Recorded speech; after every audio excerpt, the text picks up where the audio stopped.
Hello everyone, फेरि पनि local कुखुराको सुपको रेसिपी लिएर आएको छु। यसको लागि मैले यहाँ रेडी गरेको छु प्याज, हरियो खोर्सानी, टमाटर, अदुवा लसुन पेस्ट, चिल्ली, धनिया, जिरा पाउडर रेडी गरेको छु र मैले चिकनलाई यहाँ धोएर राखेको छु।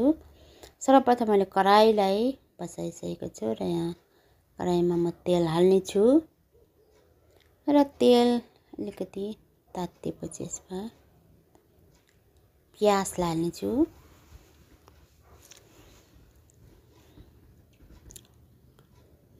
यो चाहिँ एकदम लोकल प्योर कुखुराको मासु हो। यो चाहिँ एउटा स्मोकिङ फ्लेभरमा, यो चाहिँ आगोमा सेकाएर डढाएर बनाएको कुखुरा हो। एकदम स्मोकिङ फ्लेभरमा छ र तेल तातिसकेको छ। यसमा म प्याज हाल्ने छु र यसलाई ब्राउन हुने गरी यसलाई फ्राई गर्ने छु प्याजलाई। र मेरो कान्छी कोकोले चाहिँ आज लोकल कुखुराको मासु पकाइदिनु भएको रहेछ र यसलाई चाहिँ म आज मौसम पनि एकदम ठन्डा ठन्डा छ, यसलाई म बनाउने छु। सुप हालेर बनाउने छु यसलाई चाहिँ। सुप खानु चाहिँ लोकल कुखुराको चाहिँ राम्रो हुन्छ।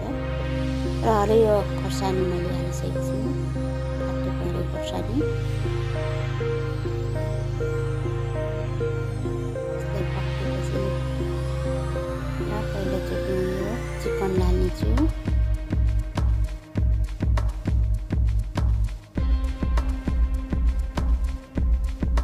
यसलाई मजाले रातो हुने गरी फ्राई गर्नेछु।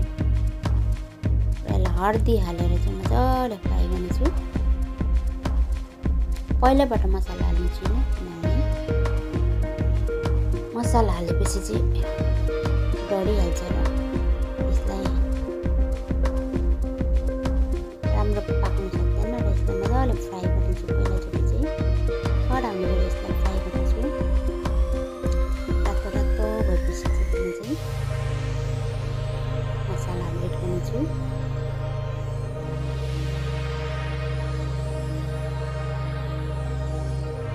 तपाईँहरूले चिकन मसला हाल्न सक्नुहुन्छ। अनि टमाटर हालेको छु। गरम मसलाहरू हाल्न सक्नुहुन्छ। तपाईँलाई जस्तो मसला मनपर्छ त्यस्तो हाल्न सक्नुहुन्छ, टेस्ट अनुसार। मैले चाहिँ मिट मसला चलाएको छैन,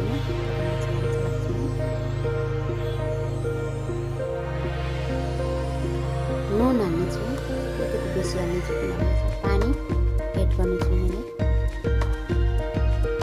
सुपवाला बनाउने छु।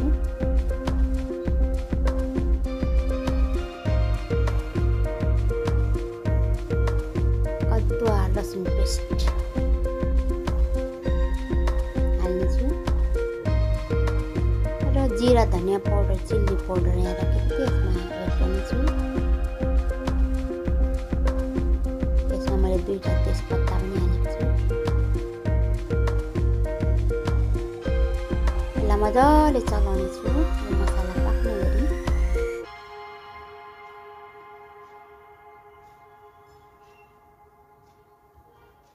यसमा अलिकति पानी हाल्दै पकाउने छु ताकि मसला डढ्न नपाओस्। अलिअलि पानी हाल्दै यसलाई पकाउने छु।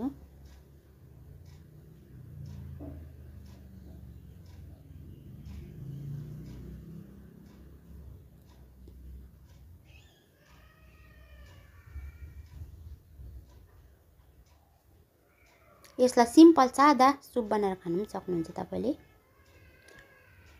र मेरो मसला ग्रेभी पाकिसकेको छ। मजाले मसला पाकेको छ। यसमा मासु पनि पाकिरहेको छ। अझ यसलाई पानी हालेर चाहिँ पकाउने छु।